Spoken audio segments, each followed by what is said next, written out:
നാട്ടിൽ നിന്നും EVSA എടുത്ത് യുയിലേക്ക് വന്ന് ജോലിയിൽ പ്രവേശിക്കുമ്പോഴാണ് ഞാൻ അറിയുന്നത് എന്നോട് പറഞ്ഞ ജോലിയോ സാലറിയോ അല്ല എന്നുള്ളത്. ഇനിയിപ്പോൾ എന്താ ചെയ്യാൻ പറ്റുക? റിസൈൻ ചെയ്യാൻ പറ്റുമോ? നാട്ടിലേക്ക് തിരിച്ചു പോകാൻ പറ്റുമോ? ഇത്തരത്തിലുള്ള ഒരുപാട് എൻക്വയറീസ് ആണ് നമുക്ക് സ്ഥിരമായിട്ട് വരാറുള്ളത്. ഇവിടെ നിങ്ങൾ ശ്രദ്ധിക്കേണ്ട ഒരു കാര്യം, കമ്പനി പറയുന്ന കാര്യങ്ങളോ അല്ലെങ്കിൽ ഓഫർ ലെറ്ററിലുള്ള കാര്യങ്ങളോ അല്ല, മറിച്ച് നിങ്ങൾക്ക് അവർ തരുന്ന ലേബർ കോൺട്രാക്റ്റ് കൃത്യമായി നോക്കുക.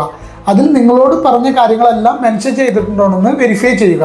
കാരണം ഇവിടെ നിങ്ങളുടെ ജോലിയുമായോ സാലറിയുമായോ എന്ത് ബുദ്ധിമുട്ടുണ്ടെങ്കിലും നിങ്ങൾക്ക് ലേബർ കോർട്ടിൽ പോകാൻ സാധിക്കുന്നതാണ്. ബട്ട് അവിടുന്ന് ഡിസിഷൻ എടുക്കുന്നത് നിങ്ങളുടെ ലേബർ കോൺട്രാക്ട് പ്രകാരമായിരിക്കും. അതുകൊണ്ട് ലേബർ കോൺട്രാക്ട് കൃത്യമായി നിങ്ങൾ നോക്കിയാൽ ഇത്തരം പ്രശ്നങ്ങളിൽ നിന്ന് നിങ്ങൾക്ക് ഒഴിവാക്കാൻ സാധിക്കും. അപ്പോൾ ഇതുപോലത്തെ ഉപകാരപ്രദമായ വീഡിയോയുമായി വീണ്ടും വരാം.